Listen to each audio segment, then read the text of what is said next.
Demak, vaqt hech kim kutib turmaydi. Katta bo'lsam, maktabimni bitirsam, ishga kirsam, farzandli bo'lsam, yoz kelsa, yil o'tsa, uyimni ta'mirlab olsam, nafaqaga chiqsam, kasallikdan qutulsam, uni oxiri yo'q. Bilasizmi, bu ro'yxatni yana qancha davom ettirish mumkin? Yaxshisi kelgusi onlarni kutmasdan nafas olib turganimiz ayni damlarni baxtli o'tkazaylik deyapti. Mana bu ma'no o'sha La tahzan, mahzun bo'lma kitobida ham bor. Hozirgi kunimizni qadrga yetishimiz kerak. Biz o'tmishni o'ylab siqilamiz, kelajagini o'ylab g'amga botamiz, bugunimizni yo'qotamiz. Mana shu katta xato. Yashab turibmizmi, yaxshi amal qilish imkoni bor. O'tmishdan ibrat olamiz. Kelajagiga rejalar tuzamiz. Ammo ikkalovini ham o'ylab siqilmaymiz.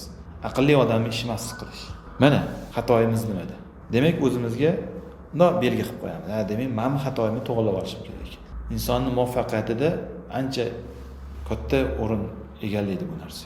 Demak, kelajagini kuturmasdan, "Mamnaqa bo'lsa bunaqa bo'ladi. Kuz bo'lsa yaxshi bo'lar ekan bu yog'i. Yanvar kelsa bunaqa bo'lar ekan." Yo'q, umr o'tyapti. Qiladigan yaxshi amallarimizni qilib olishimiz kerak.